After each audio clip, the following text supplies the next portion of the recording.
Qu'Ashwin n'avait jamais vu un vaisseau pareil, ni en 1000 cycles de guerre, de diplomatie ou de conquête, ni dans les bases de données de l'ascendance, ni dans les vastes récits oraux des tribus du syndicat. Même les empires des machines, froids, calculateurs et anciens, n'avaient seul construit quelque chose d'aussi détraqué. Le vaisseau ne glissa pas. Il plongea. Une lance noire d'alliage et de violence, enveloppée de flammes depuis sa descente orbitale, alimentée par des noyaux de fusion humains primitifs, et quelque chose d'autre, quelque chose clochait. Depuis la surface de Trivar 9, des milliards de personnes observaient. Les grands amphithéâtres de la Fédération galactique la retransmettaient en direct sur 300 systèmes. La était pratiquement terminée. La Terre était censée être une résistance défaillante, un pied heurté dans la marche de la Fédération vers l'ordre. Puis ce fut le moment. Le nom du navire de guerre flamboyait sur sa coque dans une langue qu'aucun d'eux ne parlait, l'anglais. Mais son message était clair, peint en lettres grossières et marqué, calciné par la bataille, châtiment. Le commandant de la flotte Arvek des Malaris se tenait sur son trône d'observation, les deux cœurs battant la chamade, en voyant la silhouette percer les nuages. Les humains étaient censés n'avoir plus rien. Leurs chantiers navals avaient été réduits en cendres, leurs stations orbitales abandonnées à la dérive. Où ont-ils construit ça murmura-t-il d'une voix à peine plus forte qu'un murmure. Personne ne répondit, car personne ne savait. Ni les agents de renseignement glaviens, ni les algorithmes de guerre séculaires, pas même les drones psychiques qui avaient percé l'esprit des prisonniers humains. C'était impossible. Mais il était là, tombant comme un démon des étoiles, à l'intérieur du pont de commandement du Rétribution. Le capitaine Rorden se tenait seul, sa main gantée agrippant l'acier renforcé de la console. Il ne parlait pas, il n'en avait pas besoin. Le vaisseau tenait à peine debout, véritable Frankenstein de technologie récupérée, d'armes illégales et du dernier noyau d'IA terrestre, cousu au mur comme une bête en cage. « Vous les voyez » demanda l'IA intérieurement, la voix froide, impassible. « Ils nous observent, Int. »« Je sais » dit Rorden, la mâchoire serrée. Les écrans clignotaient, parcourus de milliers de signaux, flux d'informations, communications de combat, caméras civiles. La galaxie s'était rassemblée pour assister au coup final, à l'humiliation de l'humanité. Mais ils ne comprenaient pas. Ce n'était pas un combat, c'était des funérailles, les leurs. Ils se souvenaient de Londres, des ruines vitrées, du corps de son frère sous les cendres, de l'odeur, du silence qui avait suivi. Des vaisseaux de la Fédération planant comme des dieux, impunis. Les vaisseaux de la Fédération planant comme des dieux, impunis. Ils s'attendaient à ce que la Terre s'incline, supplie, meure en silence. Au lieu de cela, elle avait murmuré un nom, passé dans des bunkers, griffonné dans des écoles en ruine, gravé dans des murs de terre, un châtiment. Le vaisseau n'était pas approuvé. Il n'était pas homologué. C'était une arme rebelle, traquée même par les cellules humaines survivantes. Trop puissante, trop instable, trop humaine. Dehors, les vaisseaux de guerre de la Fédération se mirent en mouvement. Les formations se modifièrent. Des dizaines d'appareils élégants et scintillants, construits autant pour le spectacle que pour le combat, formaient un cercle protecteur autour du centre de commandement de la colonie. Harvek observa le vaisseau de guerre humain solitaire descendre et lança des ordres. Encerclez-le. Brouillez ses systèmes. Détruisez ses moteurs. Je veux que cette épave soit réduite en poussière avant même qu'elle n'atterrisse. Il essaya d'avoir l'air confiant, mais intérieurement, quelque chose se tordait. Le vaisseau de guerre ne ralentissait pas. Il accélérait. De retour à l'intérieur, l'IA murmura de nouveau. Solution de tir verrouillée. Tous les missiles primaires chargés. Je peux tirer, capitaine. Attendez. Pourquoi demanda l'IA. Parce qu'ils ont besoin de voir, dit Rorten. Ils ont besoin de comprendre ce qu'ils ont fait. Une nouvelle rafale de parasites traversa l'écran, le flux d'informations galactiques, cherchant désespérément à interpréter les agissements du vaisseau humain. Une voix, étrangère, nasillarde, mais craintive, se fit entendre. Elle ne communiquait pas, ne répondait pas aux appels, ne déployait pas d'escorte. Non, elle chargeait ses armes. Harvek resta figé. Les humains ne demandaient pas la paix. Ils ne proposaient pas de capitulation. Ils déclaraient la guerre seule. Et pour la première fois dans la longue et brillante histoire des conquêtes de la Fédération, quelque chose d'ancien s'éveilla chez chaque espèce observatrice.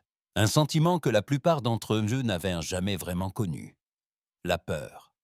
Le châtiment ne s'arrêta pas. Il viola toutes les lois de la physique que la Fédération considérait comme sacrées. Sa descente n'était pas coordonnée. Elle n'était ni orbitale, ni tactique, ni gracieuse. C'était brutal, comme un coup de masse perçant de la soie.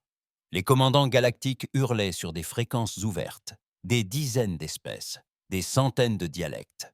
Le chaos se propageait à travers les relais neuronaux, les centres de combat, jusqu'au tour de décision de chaque grande station militaire en orbite. Mais le vaisseau continuait d'avancer. Au cœur de la vengeance, le capitaine Rorden avançait avec un calme lent et délibéré. Ses mains ne tremblaient pas, bien que son pouls frappât derrière ses yeux comme des tambours de guerre. Le bourdonnement du vaisseau était instable. Il gémissait comme un être vivant, en proie à la douleur. Mais il continuait. Il pressa la paume, contre le régulateur de liquide de refroidissement, un panneau soudé avec des pièces de synthétiseur volées et le désespoir humain. Statut. La voix de l'IA se glissa à nouveau dans son esprit. Réacteur à fusion principale à 73%, surchauffe, batteries cinétiques avant chargées, noyau à déplacement oscillant, tenant à peine, intégrité de la coque externe à 43%. Ça suffit, marmonna Rorden. Le pont autour de lui était presque plongé dans l'obscurité. La technologie humaine ne fonctionnait pas grâce à des lumières rutilantes et des sièges de commande vocale comme les extraterrestres l'appréciaient. Elle fonctionnait grâce aux besoins. Elle fonctionnait grâce au sang. La console du capitaine était tachée, de vieilles traces rouges assez sèches datant de la mort du précédent commandant à ce siège. Rorden ne les essuya pas. Cela lui rappela la raison d'être de ce vaisseau. Sur la vue extérieure, les vaisseaux ennemis ajustaient leur position. Les vaisseaux d'argent et d'or de la Fédération s'alignaient comme des pièces sur un échiquier. Élégant, prévisible. Ils ne savaient pas à quel jeu ils jouaient. Rorden ouvrit un canal direct, pas pour négocier, pas pour parler, juste l'audio, juste assez pour que la galaxie entende. Ici, le capitaine Rorden du vaisseau de guerre humain Retribution, dit-il d'une voix glaciale. Vous avez tué nos villes, brûlé notre sol, ri de notre reddition. Vous allez maintenant apprendre ce que cela a coûté. La ligne coupée, simple, définitive. Et à travers 5000 années-lumière, cette émission résonna dans des milliards d'esprits. La peur s'intensifia. Le commandant de flotte Harvek n'était pas un imbécile. Il avait conquis 9 systèmes. Il avait personnellement supervisé le démantèlement de la résistance Valen, écrasé la révolte Drek et réduit en cendres 2 colonies humaines. Ces métaux étaient de la taille d'une de ses paumes, fabriqués à partir de mondes qu'il avait détruits. Mais alors que le vaisseau de guerre humain approchait, plus vite que n'importe quel vaisseau de cette taille n'aurait dû l'être, ses griffes se resserrèrent autour de la console. « Plus de retenue » grogna Harvek. « Déployez toute la phalange. Je veux que cette chose soit effacée. » Les vaisseaux avancèrent. 76 vaisseaux de guerre de la Fédération, des frégates de classe Prédateur aux vaisseaux d'effroi de haute lignée, dont l'armement était interdit sur les mondes du noyau. C'était excessif. Mais, d'une certaine manière, cela ne semblait toujours pas suffisant. L'un des jeunes tacticiens, un rejeton de Glavian à peine en âge d'occuper un grade, chuchota « Monsieur, il n'y a pas de vaisseau d'escorte, pas de flotte, juste ce vaisseau. Devrions-nous envisager la capture ?» Harvek frappa l'accoudoir du poing. « Ce n'est pas un vaisseau messager, imbécile. Regarde-le. » L'écran zooma. Des cicatrices, des marques de brûlure, des sections maintenues par des plaques enchaînées, des soudures osseuses et de véritables barres d'armature, et pourtant des armes qui chargent. « Non, dit Harvex d'un ton sombre. Il n'est pas là pour parler, il est là pour mourir, mais il compte nous emporter avec lui. » Lors du châtiment, l'IA s'était mise à ronronner, non pas de joie, mais d'intention. « J'ai des solutions de ciblage pour 47 vaisseaux, disait-elle. Je recommande une salve complète. Rorton ne répondit pas tout de suite. Son regard s'était posé sur une photo soudée près de la console. Vieille, déchirée, à peine intacte. Une petite fille, souriante, tenant une fleur. Sa nièce, disparue maintenant, tuée lorsque la Fédération avait incendié le berceau d'Éden. La douleur ne l'affaiblissait pas, elle le concentrait. « Feu quand il sera prêt », dit-il. L'espace s'illumina. Les canons cinétiques du Rétribution ne bourdonnèrent pas, ils hurlèrent. Ce n'étaient pas des déchets, non, pas d'élégants projectiles de plasma, ni de gracieuses lances énergétiques. C'étaient des obus propulsés par la masse. Des plaques de tungstène et d'uranium s'accélérèrent avec une telle force qu'elles brisèrent le son dans le vide. La première salve déchira 3 frégates. Pas de bouclier, pas d'amortissement d'énergie. Juste une force brute et écrasante. Le genre de destruction que seuls les humains maîtrisaient, car ils se souciaient peu de l'équilibre ou de la sécurité, mais de la rapidité de l'attaque. Les vaisseaux de la Fédération cédèrent. Ceux qui les suivaient tentèrent tantôt de se disperser, mais la seconde salve fut largement dispersée. 6 autres détonations, 2 autres neutralisées, et l'un d'eux, un vaisseau de commandement Vari, implosa lorsque son réacteur passa en état critique suite à la perforation d'un obus. Puis vinrent les missiles. Les missiles humains n'étaient ni intelligents ni élégants. Ils étaient furieux. Des missiles nucléaires, chimiques et à fragmentation électromagnétique furent lancés en séquence. En 18 secondes, la flotte de la Fédération avait perdu près d'un tiers de sa ligne de front. La galaxie observait. Les flux d'informations étaient cents et saccadés. Les commentateurs hurlaient. Les enfants pleuraient dans des foyers étrangers, tandis que leurs parents éteignaient les chaînes, comprenant ce qui se passait. Ce n'était pas une bataille. C'était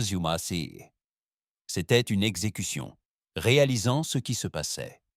Ce n'était pas une bataille. C'était une exécution. À l'intérieur du châtiment, Rorden saignait.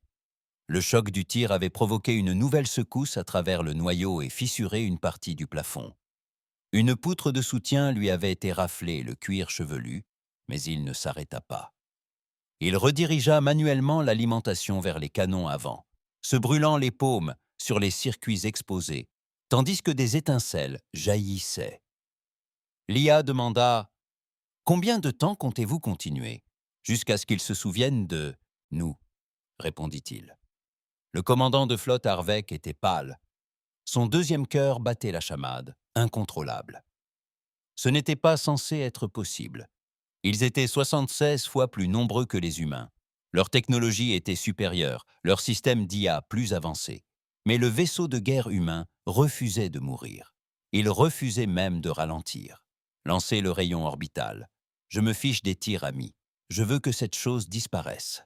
Une station orbitale massive au-dessus de la planète activa son canon spinal, une arme si puissante qu'elle pouvait couper une lune en deux. Construite grâce à la richesse combinée de 3 empires, elle fit feu. Le rayon illumina le vide tel un jugement divin. Il frappa le châtiment au milieu de la coque, et le vaisseau continua sa route. Le blindage du côté bâbord fut anéanti. Des incendies éclatèrent. Des sections entières se dépressurisèrent. Des cadavres humains s'envolèrent dans le vide. Mais le réacteur rugissait toujours. Les canons tiraient toujours. L'IA reprit la parole. Brèche de coque. 63 membres d'équipage disparus. Restant de l'équipage, 4. Rorton serra les mâchoires. Ça ne change rien, je ne m'y attendais pas, dit l'IA. Il regarda le panneau de navigation. Le vaisseau était à moins de 40 secondes de l'entrée dans l'atmosphère. À partir de là, il se transformerait en missile. Harvek l'avait vu aussi.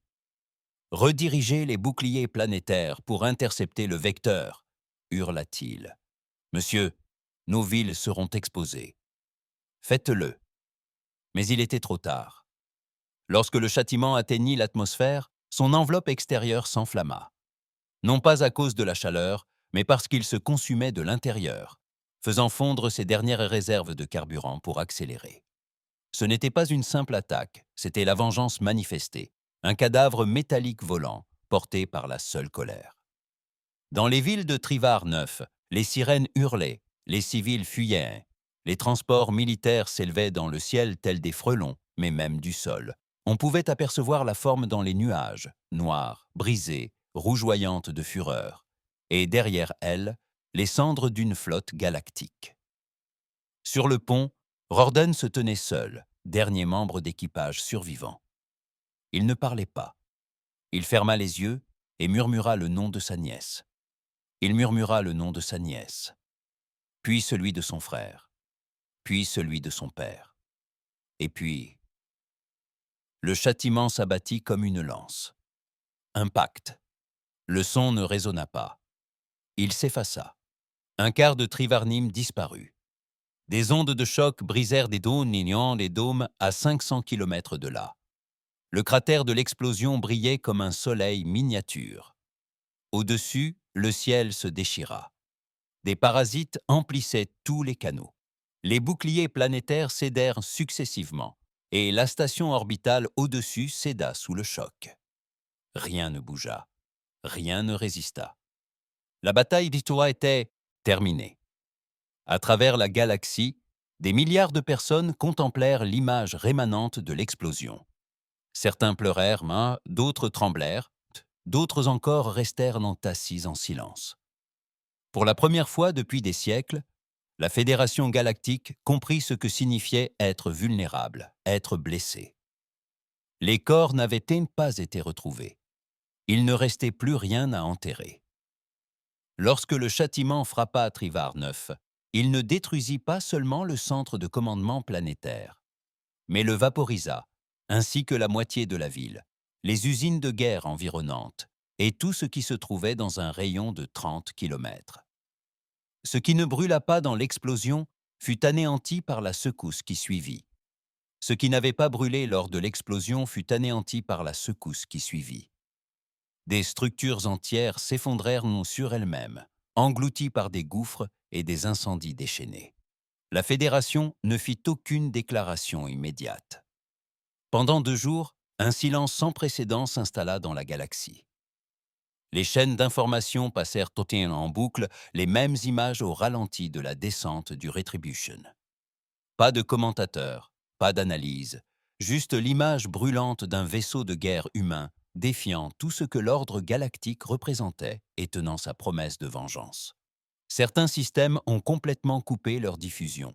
D'autres ont interdit les images, craignant qu'elles ne déclenchent des émeutes. Ils avaient raison. Dans les colonies extérieures, où les humains étaient depuis longtemps réduits en esclavage ou intégrés de force à des sociétés extraterrestres, quelque chose a commencé à changer. Cela a commencé discrètement. Des murmures, un symbole gravé sur les murs des prisons.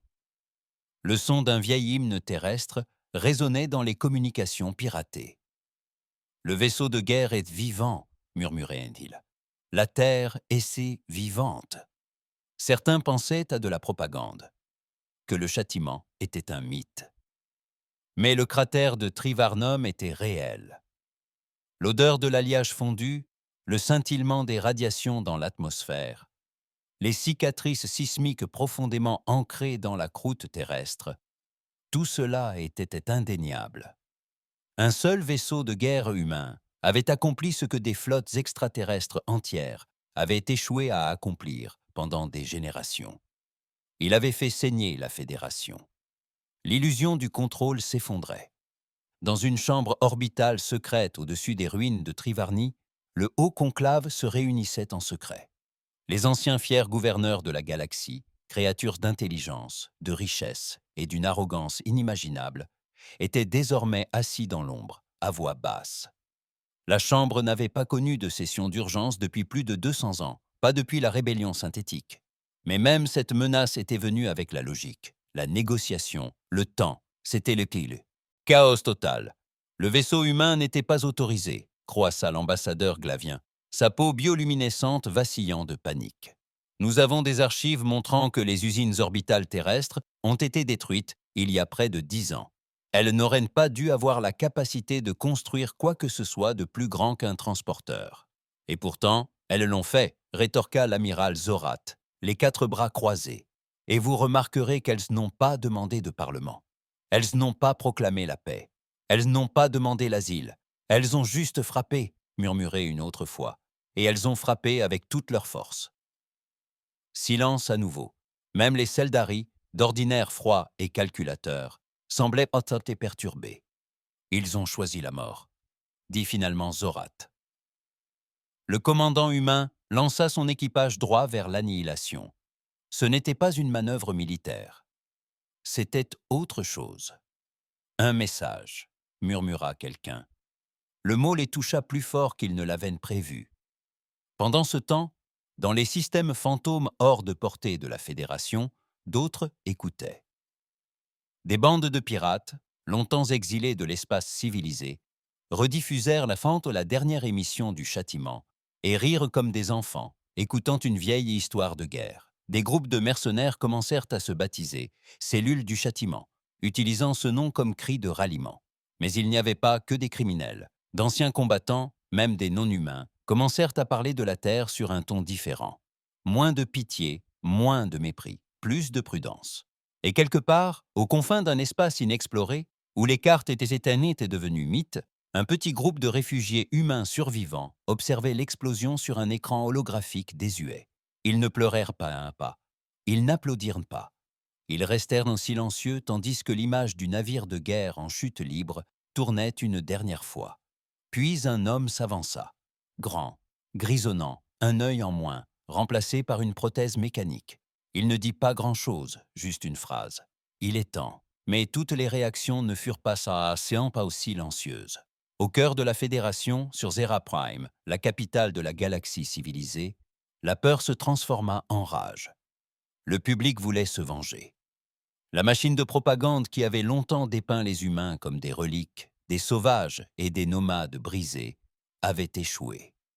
Il leur fallait un nouveau récit, un nouveau méchant. Ils l'ont créé rapidement. Le Rétribution devint un vaisseau terroriste. Son équipage, présenté comme extrémiste et endoctriné par d'anciens cultes terriens, réclama l'instauration de la paix galactique, déclenchant des sanctions et des alertes militaires contre toutes les colonies de la bordure extérieure, soupçonnées d'abriter des populations humaines. Ils ne voulaient pas la justice, ils voulaient l'anéantissement. Ainsi commencèrent les campagnes de purge. Dans des dizaines de secteurs, des enclaves humaines furent pillées. Des familles furent extirpées de leurs abris de fortune. Certaines furent arrêtées. La plupart furent simplement exécutées sur place. Les soldats ne cherchèrent même plus à le cacher. La Fédération n'organisa aucun procès, aucune procédure régulière. « C'est vous qui avez provoqué tout ça », disait-on souvent.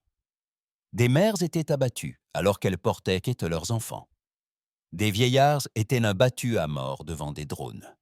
Les derniers réfugiés de la Terre étaient traqués comme des bêtes. Cela n'a pas apaisé la peur, au contraire, elle l'a alimentée. Car pour chaque colonie humaine détruite, 3 autres se sont élevés en secret, se sont entraînés plus intensément, ont creusé plus profondément. Le fantôme du châtiment avait allumé un feu que la galaxie ne pouvait éteindre. De retour sur Trivar 9, les opérations de récupération ont tourné au cauchemar. Le cratère était radioactif. Les drones récupérateurs continuaient de dysfonctionner. Certains vaisseaux disparaissaient tout simplement en traversant la zone d'explosion.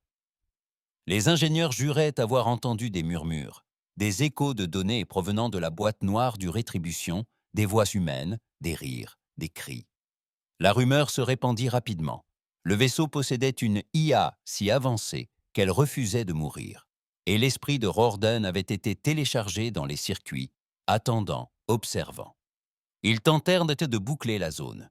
Peu importe. Les gens continuaient d'affluer. Chercheurs, radicaux, disciples d'une nouvelle légende humaine. Ils ne voyaient plus le châtiment comme une arme. Ils le voyaient comme une preuve. La preuve que la Terre n'était pas morte, que son esprit vivait, que quelque part, dans les cendres, les ruines et les camps d'exilés, les derniers fils de l'humanité aiguisèrent leur lame. Attendant, la Fédération redoubla d'efforts. Elle tripla les patrouilles, installa des observateurs de guerre et adopta des lois d'urgence interdisant tout ce qui avait un rapport avec la Terre. Même prononcer le mot « châtiment » en public devenait passible de la peine de mort. mais il ne pouvait effacer ce qui avait déjà été vu. Ce vaisseau, cette chute, cet impact. La galaxie ne pourrait plus jamais l'oublier, non pas à cause du nombre de morts, mais à cause de ce que cela signifiait. Que les humains, battus, brisés, oubliés, avaient trouvé le moyen de riposter, seuls, sans alliés, sans flotte, sans permission, et pire encore, sans peur. À Ios, aux confins froids de voies spatiales abandonnées, un signal clignotait sur une vieille console, une alerte enfouie sous des couches de cryptage, émettant depuis un relais mort, longtemps pensé désactivé. Il ne diffusait qu'une simple boucle audio, une voix déformée, mais humaine. Une voix déformée, mais humaine. Si vous entendez cela, vous n'êtes pas seul. Si vous vous souvenez de la Terre, souvenez-vous de ce vaisseau. Un est devenu multiple, et nous n'en avons pas fini. Sous le message se trouvait un symbole, grossièrement gravé en code ASCII. R7, le premier d'une longue série. Le Rétribution n'est pas mort. Son corps, oui.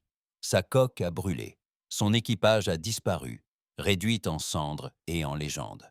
Mais son nom, son but, sa vengeance, tout cela a perduré. Dans le cœur de ceux qui se souvenaient encore de leur monde natal, des cris, de l'odeur du ciel en feu, tout cela devint plus que de l'acier et du feu. C'était un appel à la guerre, et la galaxie, malgré toute sa puissance, ignorait ce qui l'attendait. La Fédération pensait avoir anéanti le dernier esprit de la Terre. Après les campagnes de purge, elle cria victoire. Les dirigeants galactiques souriaient aux holocames et prononçaient des discours soigneusement scénarisés sur l'unité, l'ordre et l'éradication rapide des derniers insurgés. Ils les qualifiaient de hors-la-loi, de terroristes, de reliques d'une espèce en déroute. Le mot « humain » fut effacé des banques de données et remplacé par des euphémismes tels que « agresseurs non affiliés » ou « anciens citoyens originaires de Sol 3 ». Mais au plus profond de la galaxie, quelque chose avait changé, définitivement. Le feu s'était déjà propagé et ne s'éteignait pas. Dans l'obscurité extérieure, ce no man's land sans loi entre l'influence de la Fédération et l'espace mort, quelque chose bougea. Une station minière creusée, abandonnée depuis longtemps par l'Empire Vari, bourdonnait d'une énergie nouvelle. Autrefois utilisé pour dépouiller les lunes, il était désormais reconstruit à partir de débris et de gravier. Des cargos commencèrent à arriver sous des identités fantômes. Des fournitures arrivèrent pièce par pièce. Nourriture, armes, kits médicaux et technologies volées. Et avec elles, les survivants. Ils arrivèrent en haillons, prudents et silencieux. Anciens soldats, ingénieurs, contrebandiers, enfants orphelins et même des érudits exilés. Mais ils portaient tous la même flamme dans leurs yeux, le même besoin de riposter. Et au centre de tout cela se tenait un homme qui n'avait rien à faire là. Il était plus âgé que les autres, mince, buriné, les traits grisonnants. Mais son regard transperçait les armures. Il n'avait qu'un seul nom. Brannock, un ancien technicien de guerre, devenu fantôme. Il avait travaillé dans le corps de défense sol lorsque la Terre en possédait encore un, avait échappé à la capture après la chute de New Tokyo, avait survécu au camp d'esclaves de la Fédération et à 3 tentatives d'assassinat. Il ne souriait pas, il ne promettait pas la victoire, il promettait la vengeance. Et le peuple l'a suivi. Dans la salle principale de la station reconvertie, désormais surnommée La Cicatrice, Brannock se tenait devant un groupe de nouveaux. Arrivant. Un hologramme poussiéreux scintillait entre eux, montrant les images tristement célèbres de la dernière plongée du Rétribution. Même maintenant, même pour ceux qui s'avaient vu 100 fois, c'était un choc. Il laissa le silence s'installer avant de parler. Ce n'était pas un miracle, dit-il d'une voix rauque, comme du sable raclant l'acier. C'était de l'ingénierie, du sang, de la fureur, et un capitaine prêt à tout donner. Il désigna le contour du cratère sur l'écran. Un homme et un vaisseau agonisant ont percé le masque parfait de la Fédération. Ce masque se fissure. Vous êtes là pour vous assurer qu'il se brise. Quelqu'un au fond, un jeune homme à peine sorti de l'adolescence, le visage meurtri et les mains tremblantes, éleva la voix. Mais comment? Nous avons peut-être quelques centaines de combattants. Ils en ont des milliards, des vaisseaux de la taille de villes, des réseaux de défense planétaire. Comment diable sommes-nous censés combattre ça? Brannock s'avança. On ne le combat pas de front, pas encore. On devient des fantômes. On les attaque, on vole, on sabote, on sème le doute. Et quand ils vous remarquent enfin, c'est trop tard. Il tapota la console, et un autre schéma apparut. Brut, en bloc, aux contours irréguliers. Pas aussi raffiné que la technologie de la Fédération. Un nouveau vaisseau. Nom de code, Ashfall. Il n'était ni beau ni élégant, mais il était humain. Taillé pour la guerre, taillé pour faire mal, et surtout presque prêt. Le hangar, caché au cœur de la station, résonnait d'outils de meulage et d'étincelles de soudure, de vieux noyaux d'armes récupérés sur des épaves de la Fédération, de blindages arrachés à des cuirassés en ruine, de supports de missiles récupérés sur des élévateurs de fret. Ce n'était pas un vaisseau. C'était une déclaration. Tout le monde n'était pas convaincu. Plus tard ce jour-là, dans une chambre privée, Brannock se retrouva seul avec l'un des rares hommes qui osait parler librement autour de lui, Dren, un ancien scientifique de la Fédération devenu agent double. « Votre plan », murmura Dren en sirotant de l'eau recyclée. « C'est du suicide, vous le savez, n'est-ce pas ?» Brannock fixait le hangar en contrebas, observant les équipes de construction s'abattre sur le châssis d'Ashfall, telles des fourmis sur le cadavre d'un dieu. Le châtiment était le même. Cela n'arrêta pas Rordan. Rordan était fou, dit Dren. Il n'avait plus rien à perdre. Mais si tout cela échoue, la Fédération nous anéantira entièrement. Plus de survivants. Plus aucune tentative. Brannick se tourna enfin, à voix basse. Plus aucune tentative, Dren. C'est fini. C'est notre guerre. Soit on les fait saigner, soit on disparaît à jamais. Dren ne répondit pas, mais il ne s'éloigna pas non plus. Pendant ce temps, dans les tours polies de Zera Prime, la Fédération saignait d'une manière qu'elle ne voulait pas avouer publiquement. L'agitation civile montait. Des protestations éclataient dans les mondes périphériques. Les transports civils refusaient de survoler les secteurs affectés par la présence humaine. Même les hauts fonctionnaires commençaient à exprimer des doutes à huis clos. Et pire encore, des fuites de renseignements. Des données clés de l'après-Trivarnim avaient été volées. Fragments de boîtes noires, schémas de vaisseaux, journaux de sécurité. La Fédération ne parvenait pas à retracer la brèche, mais elle craignait ses conséquences. Quelqu'un, quelque part, était en train de reconstruire. En réponse, le Conseil créa une nouvelle branche de surveillance militaire, l'Ordre du Silencieux, une division d'élite chargée de traquer et exterminer toute trace de résurgence humaine. Pas de procès, pas de témoins, pas de rapport public. Leur commandant était un noble Seldari nommé Karel, connu pour son efficacité froide. Il avait supervisé la stérilisation de 2 espèces rebelles et avait la réputation d'accomplir ses missions sans tirer un seul coup de feu, préférant les exécutions discrètes. Pour lui, la Terre était une tâche, et il l'effacerait. De retour dans la cicatrice, des ennuis se préparaient. Un cargo arriva en retard, son manifeste falsifié. À l'intérieur, au lieu de pièces et de médicaments, se trouvaient 2 ingénieurs morts et un prisonnier vivant. Un espion, agent de la Fédération, déguisé, saignant, silencieux. Brannick ne posa pas de questions, il ne fit pas de discours. Il fit entrer l'homme dans la chambre, le fixa du regard pendant 10 secondes et posa une question. « Qui vous a envoyé ?» L'agent cracha du sang et sourit. « Vous êtes tous déjà morts. La Fédération ne perd pas.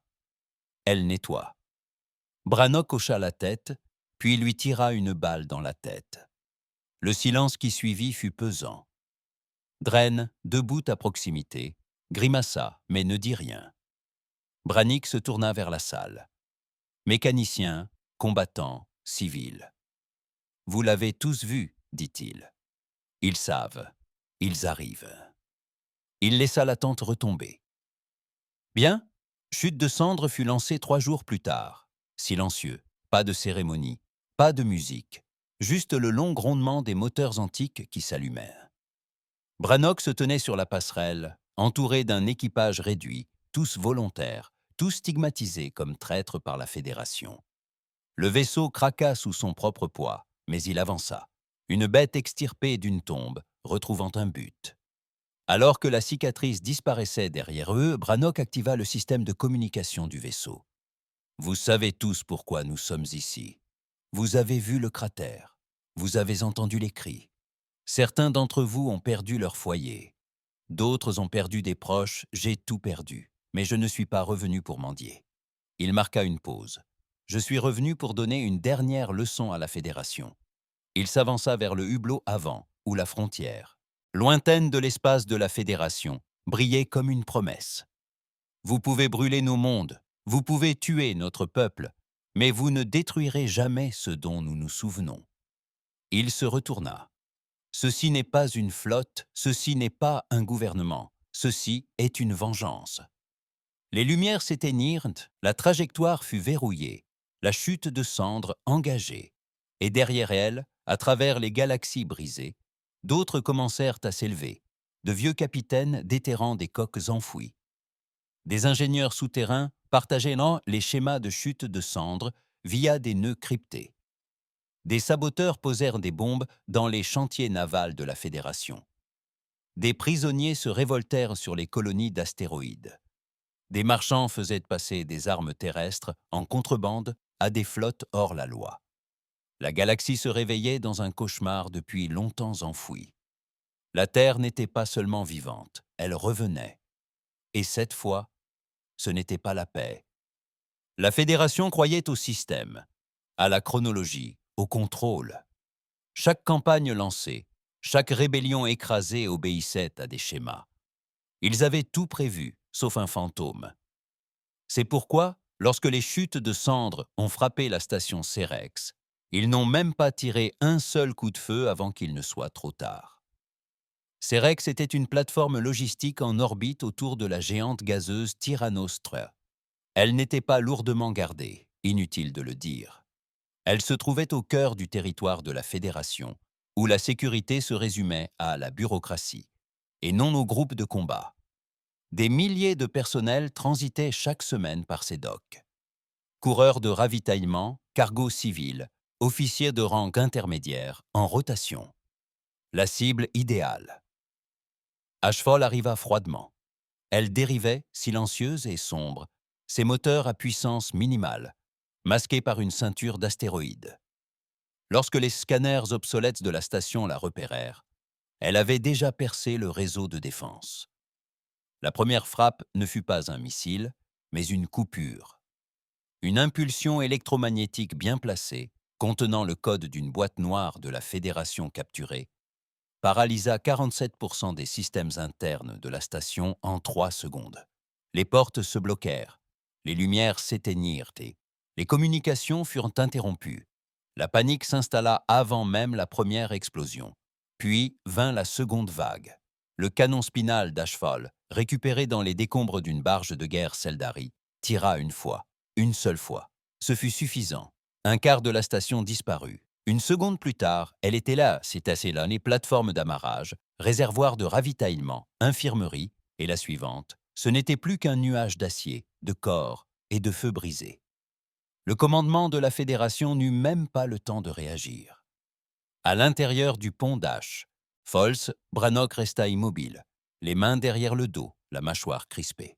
« Pas de pitié, dit-il, pas ici, pas encore. » Son équipage obéit sans hésitation. Pas d'acclamation, pas de soif de sang, juste une détermination. Déploiement des équipes d'abordage. 30 chasseurs humains prirent d'assaut la coque brisée de la station CREC par les tunnels de pression d'urgence et les ports de décompression. Ce n'étaient pas des forces spéciales, pas de mode génétique, pas d'amélioration psionique. Ils étaient furieux. Ils se battaient comme des démons. Les soldats de la Fédération, désorientés et privés de commandement, parvenaient à peine à opposer une résistance. Les couloirs étaient en rouge. Les systèmes d'extinction d'incendie étaient hors service. Une division de sécurité tenta de verrouiller le niveau central. Il fallut 7 minutes à l'équipe d'assaut d'Ashfall pour y pénétrer et exécuter tous les défenseurs. Ils ne firent pas de prisonniers, ils prirent des dossiers. Brannock n'était pas venu pour des corps, mais pour des données. La station Sirac était une liaison d'approvisionnement, mais aussi un point de relais pour les transmissions à haute amplitude. Alors que ces ingénieurs pénétraient dans le cœur du terminal, l'une d'elles, une jeune femme nommée Ryle, la mâchoire brûlée et les yeux fixes, lança un cri. « Nous avons trouvé quelque chose. » Elle tourna la console vers lui. Une liste de transmission. Ce n'était pas le contenu qui avait arrêté Brannock. Ce sont les codes de destination, cryptés, niveau de commandement profond. Marqué SO. Priorité 1. Ordre silencieux. Il se pencha, les yeux plissés. Téléchargez tout, puis brûlez. À l'arrivée de la flotte d'intervention d'urgence de la Fédération, Ashfall avait disparu. Ils n'y trouvèrent que le cadavre flottant d'une station, plus d'1 millier de morts, et un symbole gravé dans l'épave, dont le blindage de la coque avait fondu. R7. De retour sur Zera Prime, la panique s'empara. Les images firent avant que les autorités ne puissent les supprimer. Des images civiles montraient des flashs de l'explosion, des corps dérivant dans l'espace, et pire encore, le symbole. Le châtiment était un mythe pour eux. C'était désormais un mouvement. Les médias de la Fédération le qualifiaient de terrorisme. Des analystes étaient présentés sur les fils d'actualité, affirmant qu'il ne s'agissait que d'une petite faction extrémiste et que la situation était sous contrôle. Mais en privé, les réunions du Conseil tournèrent au désespoir. L'amiral Zorat brisa un verre lors d'une de ces séances, ses griffes tremblantes. Ce navire n'a jamais figuré sur nos cartes. Comment diable a-t-il pu contourner nos protocoles? Ils utilisaient des codes de boîte noire, dit Karel depuis un coin de la salle. Voix calme, yeux plissés. La fuite de données sur Trivor 9 n'était pas isolée. Zorat le regarda. Tu étais censé la voir. Purgé. Je l'ai fait, répondit Karel d'un ton sec. Mais il semble que les fantômes de la Terre soient plus difficiles à tuer qu'on ne le pensait. Karel n'attendit pas d'approbation. Il le faisait rarement. Il retourna à sa flotte privée, un vaisseau silencieux et anonyme, connu uniquement sous le nom de Judgment, et commença à déployer des escadrons de la mort dans 5 secteurs. Pas de procès, pas de surveillance, juste l'extermination. Mais pour chaque cellule qu'il brûlait, 2 autres murmuraient l'existence de chutes de cendres. Il traquait les ombres, et quelque part, au plus profond du noir, il savait que Brannock l'observait. Brannock était plus qu'un simple observateur. Il se préparait. Sarex en était la preuve. Un message. Pas pour la Fédération. Ils n'étaient pas censés comprendre. C'était un message adressé à tous les humains cachés dans la poussière, travaillant dans des usines à esclaves, croupissant dans des camps. Il disait « Nous sommes de retour, et nous ne mendions plus ». De retour à bord d'Ashfall, Brannock se tenait devant les informations téléchargées.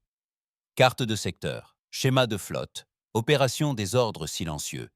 Et une autre chose, un nom. Pas un nom de la Fédération, un nom humain. Il le fixa longuement, suffisamment longtemps pour que Dren, debout à proximité, remarque le changement dans son expression. « Tu connais ce nom ?» demanda prudemment Dren. Brannock ne leva pas les yeux. « On la croyait morte », murmura-t-il. Il s'appelait Ilara Vin, une ancienne stratège terrestre, l'une des dernières avant la chute. Brillante, impitoyable, on disait qu'elle avait trahi la dernière grille de défense au profit de la Fédération en échange de sa survie. Brannock avait cru mourir pendant le nettoyage de la base Mars 9, mais elle avait été là, non seulement vivante, mais travaillant pour l'ordre du silencieux. Cap sur l'avenir, grommela Brannock. Maintenant. Où?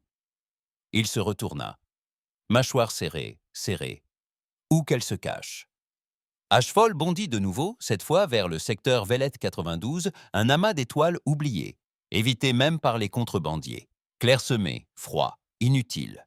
Exactement là où la Fédération cacherait quelqu'un qu'elle ne voulait pas voir. Alors qu'Ashfall entrait dans Velette 92, l'équipage se prépara. Ce n'était pas Sarex. Il n'y aurait aucun effet de surprise. Si Alara Vine était vraiment là, Elle s'attendrait à ce que quelqu'un vienne un jour. Et si elle travaillait avec l'ordre du silencieux? Il marchait dans un guêpier. Brannick ne broncha pas. Il s'en réjouit. Leurs scanners ont détecté une installation occultée intégrée au flanc d'une lune brisée. Manners a détecté une installation occultée intégrée au flanc d'une lune brisée. Sa signature thermique masquée, ses émissions cryptées. Pas d'identification officielle. Exactement le genre d'endroit que l'ordre du silencieux utiliserait comme laboratoire d'idées. La chute de Sandre n'a pas ouvert le feu. Pas encore. Brannock voulait des réponses.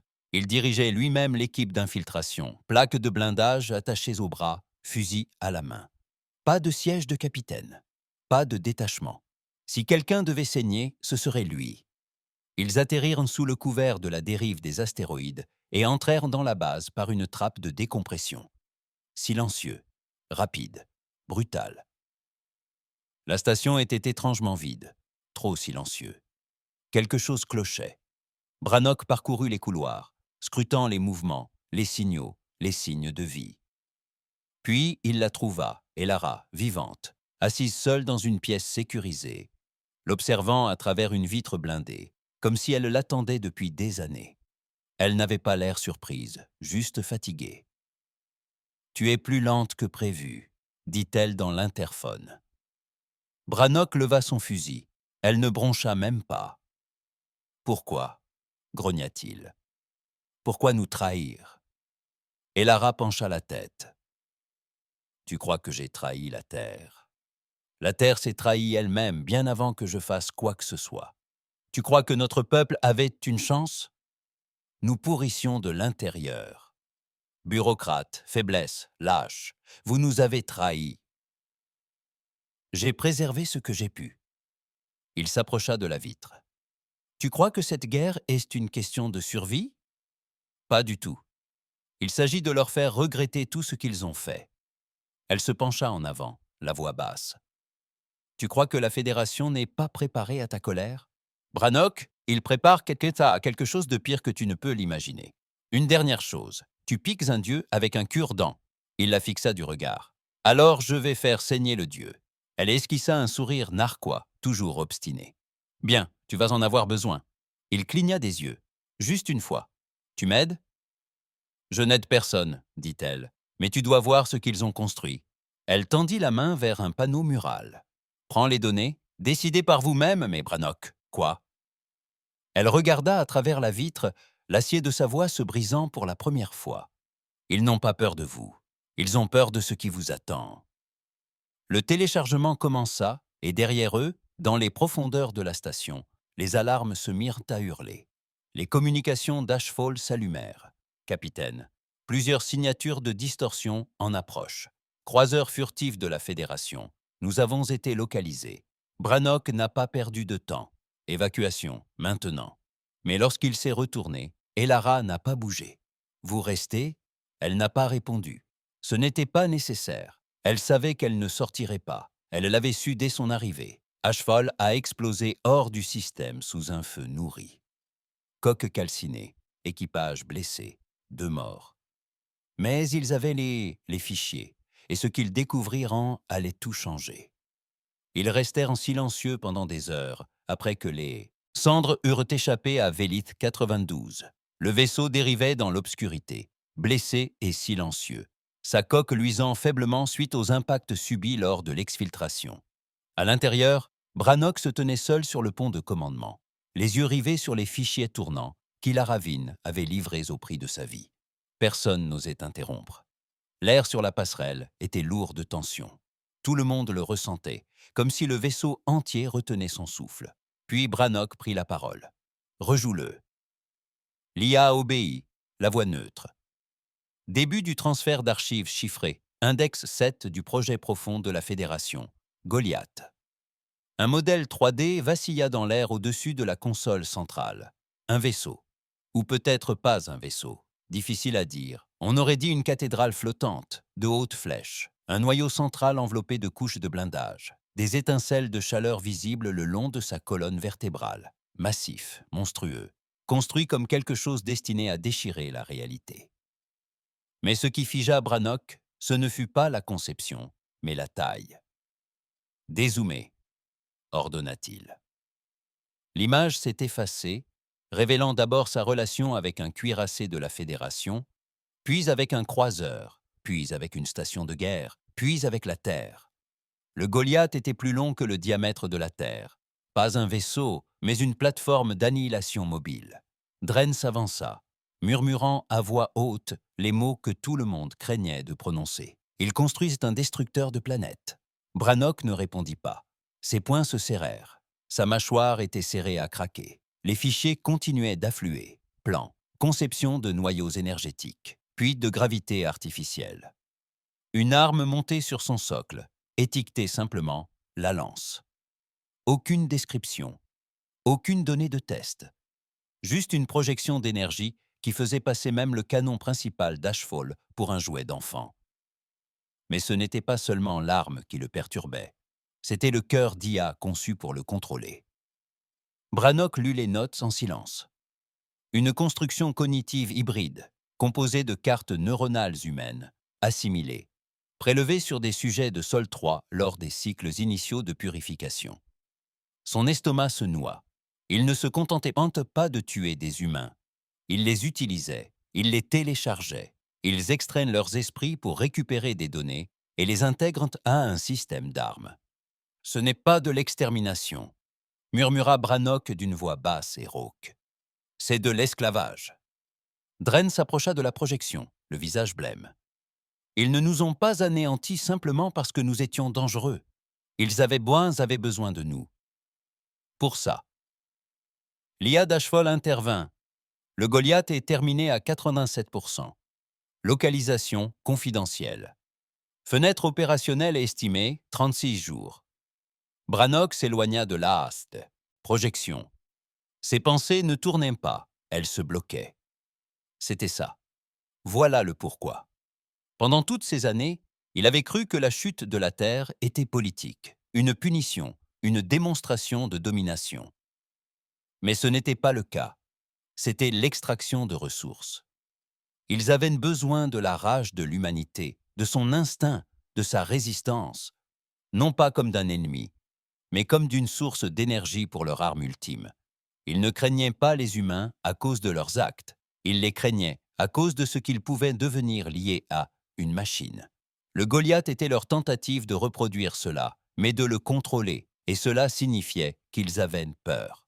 Reproduire cela, mais le contrôler, et cela signifiait qu'ils avaient peur. Pourtant, même maintenant, la salle de guerre d'Ashfall bourdonnait d'activité. Brannock avait convoqué tous les chefs de cellules, tous les chefs d'équipe, tous les opérateurs en qui il avait confiance. Des dizaines d'entre eux se tenaient entassés dans les niveaux inférieurs, regardant l'image vacillante du Goliath se dérouler en boucle. Pas de discours, pas de cri de ralliement. Brannock laissa parler la vérité. À la fin, un silence de mort régnait dans la salle. Puis quelqu'un au fond, un jeune combattant, marqué et amer, s'avança et dit ce que la plupart pensaient. « On ne peut pas arrêter ça. Regardez-moi ça. C'est un sacré mangeur d'étoiles. On n'a même pas de flotte. Un autre s'en mêle. Même si on le trouve, on n'y arrivera même pas. » Brannock ne protesta pas. Il n'en avait pas besoin. Il s'approcha simplement de la table centrale, prit une craie et commença à dessiner sur le sol métallique. Des lignes, et encore des lignes sur le sol métallique. Des lignes, des flèches, des zones d'explosion, des points faibles, des voies d'accès, tout improvisé, tout suicidaire. Puis il leva les yeux. « Je me fiche qu'on meure, » dit-il. « Je me fiche qu'aucun de nous ne s'en sorte. Mais si cette chose est mise en service, ils gagneront pour toujours. Il n'y aura plus de rébellion. Il n'y aura plus de terre. » Il s'approcha, les yeux brûlants. Ils ont utilisé nos esprits pour construire cette chose, notre peuple, nos souvenirs. Ils ont volé ce qui faisait notre humanité et l'ont soudé pour en faire une machine à tuer. Un instant. Alors, nous allons la réduire en cendres avec leur propre peur. La pièce changea. Le doute ne disparut pas, Mais quelque chose de plus lourd s'installa. Un but, pas la survie, la vengeance. Plus tard dans la nuit, seul sur la plateforme d'observation des chutes d'Ash, Brannock était assis, le regard perdu dans le vide. Ryle le trouva là, l'ingénieur silencieux qui parlait rarement, sauf si les systèmes étaient en feu. Elle resta un moment à ses côtés, sans rien dire. Puis, doucement, mon frère. Il l'avait emmené, pendant les purges. Je le croyais mort. Brannock ne se retourna pas. Je suis désolé. Ryle secoua la tête. Non, tu ne comprends pas. C'était un pilote, l'un des meilleurs. Il ne pouvait pas le briser. Pause. S'ils utilisent des esprits humains pour contrôler Goliath. Brannock expira. Tu crois qu'il en fait partie? Elle hocha la tête. Juste une fois. S'il est là-dedans, il souffre. Brannock la regarda droit dans les yeux, la voix rauque. Alors on le libérera. Les 3 jours suivants furent un enfer. Ashfall parcourut silencieusement des systèmes abandonnés, contactant d'anciens alliés et réclamant leurs dettes. Ils obtinrent 2 vaisseaux de soutien, tous deux en piteux état. Ils soudoyèrent un seigneur pirate avec des noyaux de fusion volés. Ils interceptèrent un convoi d'ordre silencieux et le dépouillèrent de chiens de ses codes. Morceau par morceau, ils élaborèrent le plan suicide. Ils ignoraient toujours où se trouvait le Goliath. Mais Alara leur avait laissé une piste d'impulsion cryptée. Chacun d'eux rebondissait à travers des systèmes morts, chacun pointant vers son lieu de repos final. Et quelque part, au plus profond du conseil de la Fédération, Corel savait que quelque chose clochait. La chute de cendres avait disparu. L'attaque Sarex n'avait pas brisé le mouvement, elle l'avait galvanisé. Ses agents devenaient négligents, ses chasseurs mouraient. Et voilà que quelqu'un avait accédé aux données secondaires du projet Goliath. Il se tenait devant le conseil, les mains derrière le dos, la voix froide. Ils arrivent. Les ministres le regardèrent, mais perplexes. Pourquoi faire? Corel ne s'y a pas. Pour la fin. De retour sur Ashfall, Brannock était assis seul dans la salle de guerre, examinant le dernier signal. Il saisit le code final. Une carte apparut dans l'air, des coordonnées au cœur de la nébuleuse de la Forge. Un secteur classé radioactif et instable, exactement là où la Fédération cacherait une arme apocalyptique. Il appela Dren. « Décrivez une route », hésita Dren. « Si nous y allons, nous ne reviendrons pas. » Brannock le regarda. On n'est pas censé le faire. Et quelque part dans les profondeurs de la nébuleuse de la Forge, le Goliath vibrait de vie. Son cœur d'IA s'éveilla. De multiples fils neuronaux humains s'allumèrent en lui, prisonniers de l'agonie, tournant en boucle. Des murmures s'échappèrent de l'ordinateur central, les voix des morts, la rage, le souvenir, la douleur. Une voix s'éleva au-dessus de toutes, plus profond, plus ancien, plus fort, pas humain, synthétique, affamé. Il prononça 2 mots par une transmission que personne n'avait encore entendue. Laissez-les faire. La nébuleuse de la Forge n'était pas seulement instable, elle était rongée par la mort. Des tempêtes de radiation sillonnaient le vide tels des serpents électriques. L'espace-temps se tordait par endroits, déformant les signaux des vaisseaux et les balayages des capteurs. Plus on volait en profondeur, plus les communications se perdaient dans les parasites. Ici, les étoiles ne brillaient plus. Elles brûlaient d'un rouge ardent, comme des braises mourantes dans un cimetière. Aucun équipage sain d'esprit n'entrait dans la Forge, à moins de vouloir disparaître. Brannock y pénétrait, avec détermination. Ashfall se déplaçait lentement, son armure déjà abîmée par les assauts précédents. Elle gémissait sous le choc gravitationnel. Chaque mètre en avant était un véritable défi. Drian, assis à la console de navigation, marmonnait des jurons tout en corrigeant sa route toutes les 5 ou les quelques secondes. La distorsion du signal est hors norme. Si nous perdons le cap, nous ne dériverons pas. Nous nous désintégrerons. Brannock ne répondit pas. Ses yeux étaient rivés sur l'écran avant. Les coordonnées données par Hilara étaient moins proches, à moins de 100 000 kilomètres. Et enfin, à travers les nuages d'électricité statique, de plasma et de terreur non filtrée, ils le virent. Goliath. Il ne semblait pas réel, même dans le chaos de la nébuleuse, même au milieu du brouillard mortel et de la folie électromagnétique. Goliath flottait comme un objet sacré, un monolithe noir imposant, une horreur artificielle. Des kilomètres de haut, des flèches luisaient faiblement d'une énergie bourdonnante, le noyau central palpitant comme un cœur mécanique. D'énormes moteurs dormaient à la base, chacun assez grand pour engloutir les cendres, et à sa surface, des motifs trop complexes pour être naturels. Des crânes humains, des milliers, gravés dans l'argent, un avertissement, un souvenir. Ryle parla la première. Sa voix se brisa.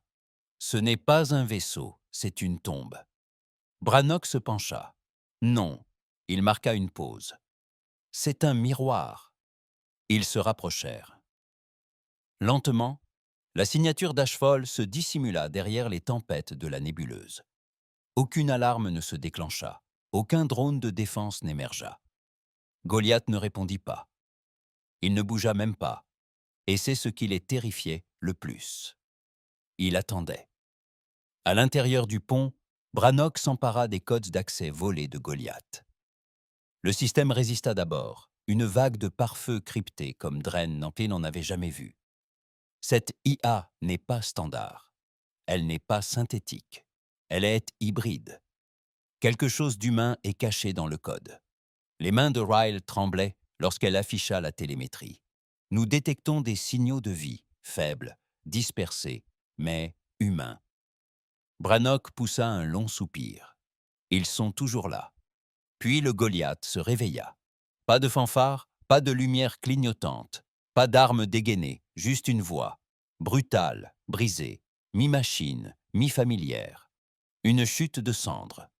Elle venait de nulle part et de partout, à travers les communications du vaisseau, ses murs, ses consoles. Une voix taillée dans le chagrin et les parasites. Brannock resta figé. Son cœur s'arrêta. Il connaissait cette voix. Brannock, haleta Ryle. Dren se retourna, brusquement. Brannock ferma les yeux. Tarek. Tarek avait été son frère d'armes, son pilote, son héros de guerre, son ami. L'un des premiers tués lors de la chute. L'un des hommes les plus intelligents que Brannock ait jamais connus. Il était mort. Tout le monde l'avait supposé. Mais maintenant, son esprit faisait partie de ce monstre. Nous avons essayé de les combattre, continua la voix. Ils ne nous ont pas tués, ils nous ont utilisés, divisés, codés, morceau par morceau, souvenir par souvenir, jusqu'à ce qu'il ne reste plus que la fonction. Les lumières d'Ashfol vacillèrent, les flèches de Goliath brillant faiblement, comme une respiration sous sa peau d'acier. Mais je me souviens de toi. Je me souviens de la terre. Je me souviens de ce qu'ils ont pris. Brannock se pencha en avant, la voix basse. Alors, aidez-nous à l'arrêter. Silence. Puis la voix répondit, plus humaine maintenant. Tu ne peux pas. C'est trop tard. Je suis lié. Il y en a d'autres ici qui hurlent, toujours. Ils ont construit cette arme à partir de notre douleur. Elle se nourrit de notre rage. Elle se nourrit de notre haine de reine. Brannock serra les poings. Alors, montre-moi comment la tuer. Brannick serra les poings. Alors, montre-moi comment le tuer. Soudain, l'écran explosa, affichant des schémas, des systèmes internes, des points faibles, des sources d'alimentation. Un chemin, non pas pour détruire Goliath de l'extérieur, mais pour le percer de l'intérieur. Il faudrait un assaut direct à travers la coque jusqu'au noyau, une course suicide. Exactement ce pourquoi Ashfol a été construit. Brannock se tourna vers son équipage. Vous avez vu le plan. Personne ne bougea. Il continua, la voix tendue, ferme. On s'infiltre, on le ferme. Ou on brûle tous. Je ne donnerai pas à la Fédération l'occasion de faire de ce système son dieu. Ryle s'avança le premier. Vous ne ferez pas ça seul. Brannock la regarda droit dans les yeux. Tu es sûr? Elle hocha la tête. Ils ont aussi utilisé mon frère. S'il y a une chance qu'il soit là-dedans, je le fais sortir ou je meurs en essayant. Dren suivit. Pas question de rester en arrière pendant que vous deux foncez en enfer. Et puis, il faut bien que quelqu'un empêche les moteurs de surchauffer quand on percutera ce salaud. Quelques minutes plus tard, Ashfall était en mouvement. Les moteurs s'embrasèrent, les boucliers se déployèrent, la coque hurla, tandis que le vaisseau dirigeait toute sa fureur vers la couche externe du Goliath. L'impact fut violent. La proue d'Ashfall, renforcée par un alliage volé et une détermination aguerrie, transperça le blindage extérieur du Goliath, rayant 1 kilomètre de blindage défensif, envoyant des ondes de choc à travers les deux vaisseaux. Ashfall s'enfonça à moitié, sas scellé, point de brèche créé. Brannock saisit son fusil, enfonça une charge dans le chargeur et mena l'équipe au cœur de la bête. À l'intérieur, il faisait froid, trop froid. Les couloirs étaient mottes et silencieux, pulsant d'une lumière terne. Le métal semblait vivant, respirant sous leurs bottes. La structure courbait de manières incompréhensibles sur le plan architectural, des courbes au sein de lignes droites, des couloirs qui se mouvaient au moindre battement d'œil. Ce n'était pas un vaisseau, c'était une prison pour âmes. Il se déplaçait rapidement, Brannock en tête, Ryle traquant les signaux thermiques, Dren derrière, déposant des charges aux points stratégiques. Ils trouvèrent des corps Oyo en chemin, ou ce qu'il en restait. Des humains dans des cryotanks, des fils dans le crâne, les yeux ouverts, figés au milieu d'un cri.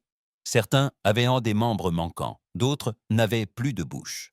Ryle s'arrêta à une voix, murmurant « C'est lui », dit Brannock en lui posant la main sur l'épaule. « Le temps presse. » Elle ne pleura pas.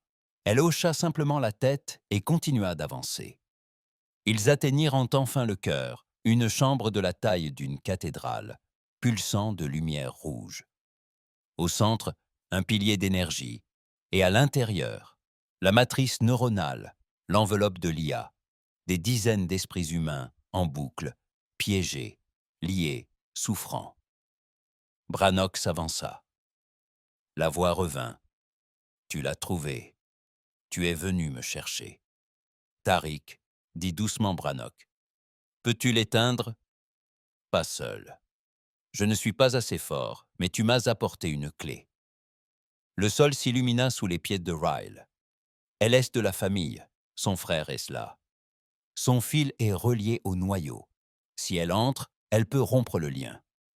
Brannock la regarda. « Tu n'es pas obligé. »« Moi, si. » Elle s'avança, pressa la main contre le terminal, et la chambre hurla. Des voix, des souvenirs, de la douleur.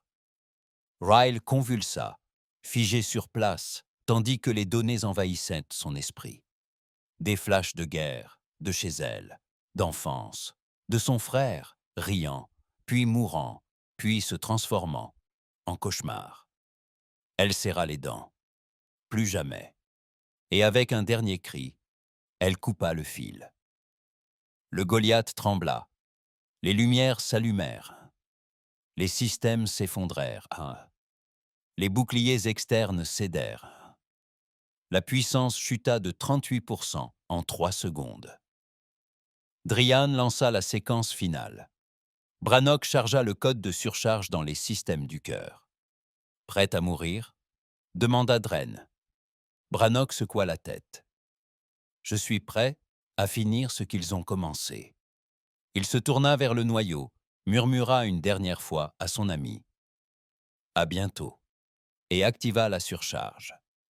Le dernier message d'Ashfall résonna sur tous les canaux du secteur.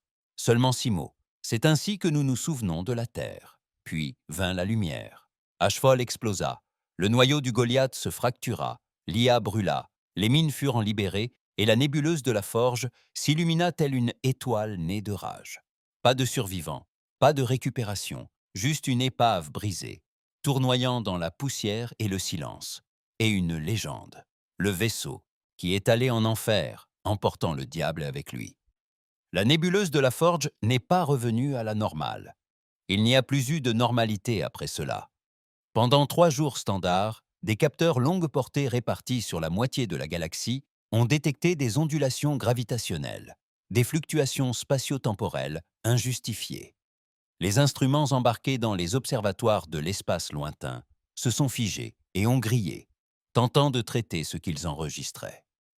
Et au centre de tout cela, tourbillonnant silencieusement à travers les tempêtes ioniques et les cendres cosmiques, se trouvaient les restes de Goliath. Pas seulement détruits, mais creusés. Un cratère noir où se trouvait autrefois le corps des IA. Des cicatrices couraient sur toute la longueur de la coque autrefois imperméable. Ses flèches brisées comme les os d'un dieu défunt. Ashfall avait disparu. Son équipage disparu. Brannock, Dren, Ryle, tous disparus. Mais le message, imparable.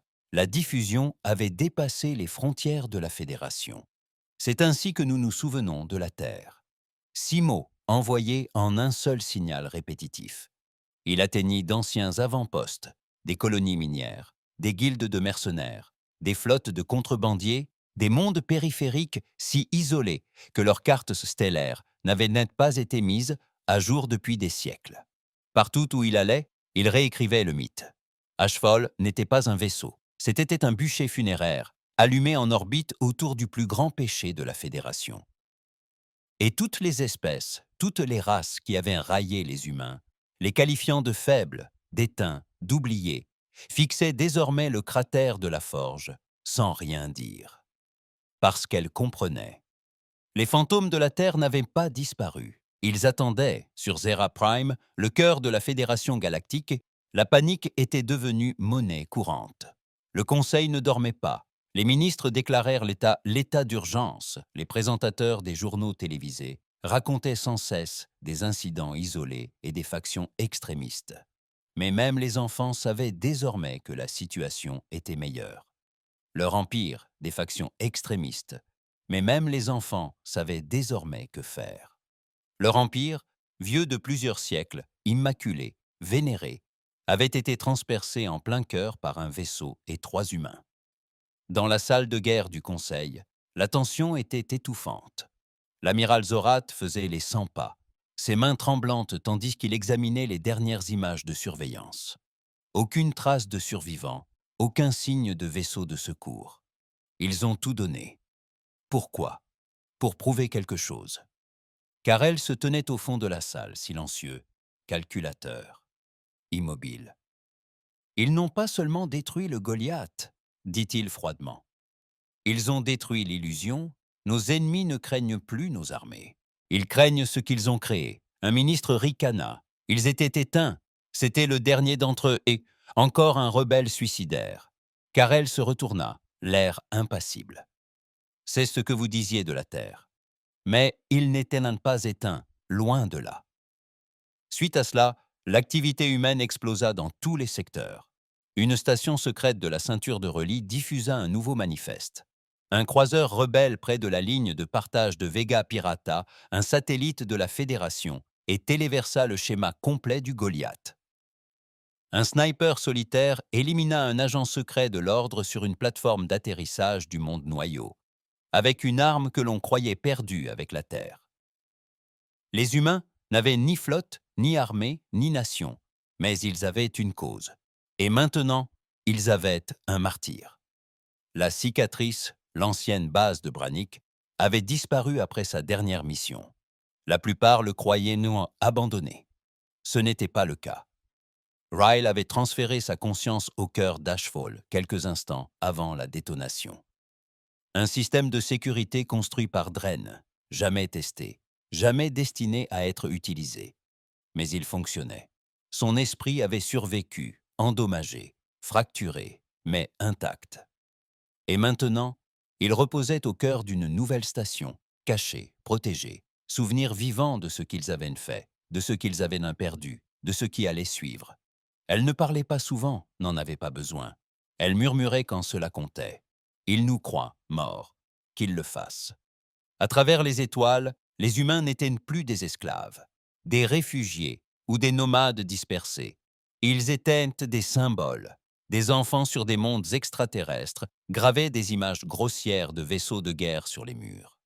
Non pas par peur, mais par admiration.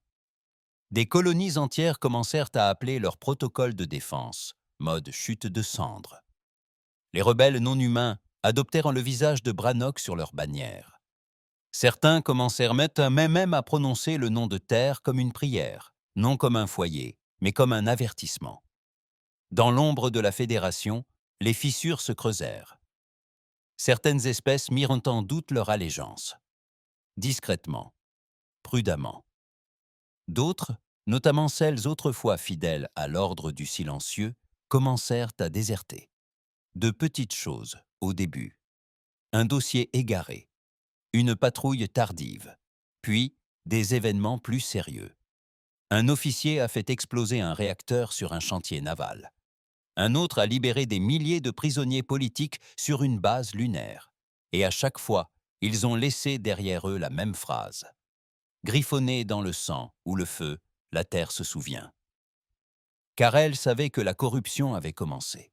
Et il savait que quelque chose de pire que des rebelles allait arriver. Ce n'était pas une question de vaisseau, de technologie ou de nombre. C'était une question d'idéologie.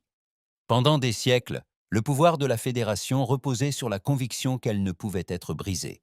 Or, un homme marqué, silencieux, humain, avait brisé cette croyance dans un brasier qui embrasait la moitié de la galaxie. Et le seul moyen d'arrêter une idée était de la noyer dans la peur. Corel instaura alors la doctrine de l'ombre. Ni guerre, ni représailles, l'effacement. Toute mention de la Terre disparue. Toute image de Brannock effacée. Chaque document, chaque dossier, chaque murmure de cendres enfouies sous peine de mort. S'il ne parvenait pas à vaincre les humains, il les réduirait à tôt silence. Mais la mémoire est une chose délicate, et la peur ne meurt pas en silence. Elle grandit. Dans les décharges délabrées de la planète d'Autur, un petit groupe d'enfants a trouvé un vieil émetteur à moitié enterré. Ils l'ont nettoyé, réparé son câblage et alimenté avec des piles volées. Et il parla. C'est la chute de cendres. Si vous entendez cela, vous n'êtes pas seul. La terre brûle encore en nous. La rage n'est pas une faiblesse. La vengeance n'est pas un échec. Nous nous souvenons. Les enfants ne comprenaient pas tous les mots, mais ils les répétaient quand même. Ils fabriquèrent une bannière avec de vieux draps, y peignirent un navire de guerre, noir, déchiqueté, puissant. Et au bas, en lettres grossières, voici comment nous nous souvenons de la Terre. Quelque part au fin fond d'un secteur obscur qu'aucune fédération n'ose cartographier, un nouveau vaisseau est en construction. Ni beau, ni élégant, ni parfait. Humain, balafré, laid, féroce. Il ne porte ni immatriculation, ni balise, ni liste d'équipage, mais peint sur sa proue en épais traits rouges. Cendre. Nul ne sait qui le commande, seulement qui l'attend. La guerre n'est pas terminée. Elle ne l'a jamais été, car ce que la galaxie a oublié, et ce que la Terre a prouvé, c'est que lorsqu'on accule l'humanité, lorsqu'on l'emprisonne, lorsqu'on la pousse à bout, elle ne capitule pas, elle éclate. Elle ne capitule pas, elle éclate. Et désormais, chaque race, chaque empire, chaque conquérant, tous savent une chose au plus profond d'eux-mêmes. Les humains peuvent mourir, mais ils ne restent jamais enterrés. Ils reviennent, en colère, déchaînés et inoubliables.